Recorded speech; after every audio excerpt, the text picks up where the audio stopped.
C'est une échéance que les entrepreneurs surveillent de près. Dès le 1er janvier 2016, ils devront proposer à leurs salariés une complémentaire santé.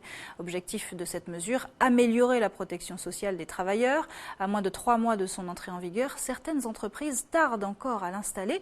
Pourtant, d'autres sont déjà coutumières de la complémentaire santé depuis plusieurs années et force est de constater que les relations employés-employeurs n'en sont que meilleures.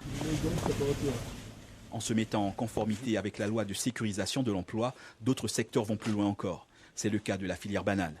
La semaine dernière, c'est un accord de branche qui était signé entre les représentants des employeurs et des salariés agricoles. Une première qui concerne plus de 3000 travailleurs, une avancée pour ces derniers. Avant, ça se passait que c'était chacun qui choisissait sa mutuelle.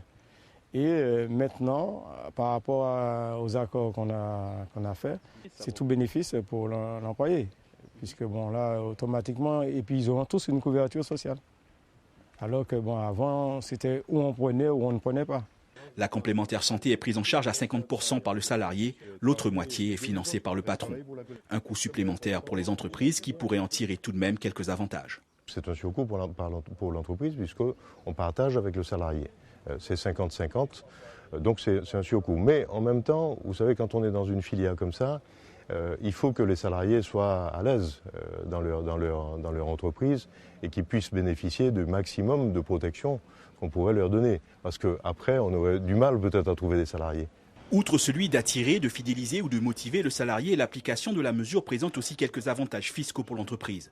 Cependant, cette dernière pourrait se voir sanctionnée s'il n'était pas en conformité au 1er janvier 2016. Cette loi a été votée depuis 2013, donc normalement, de 2013 à aujourd'hui, certaines entreprises ont déjà été mises en conformité.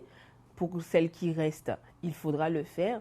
Et à partir du 1er janvier 2016, si elles ne le font pas, à ce moment-là, elles risquent d'avoir des amendes en cas de contrôle de l'URSSAF. La mesure a aussi pour objectif de renforcer et de valoriser l'image de l'entreprise. Le salarié n'est pas non plus en reste, car ses ayants droit peuvent aussi bénéficier de la mutuelle.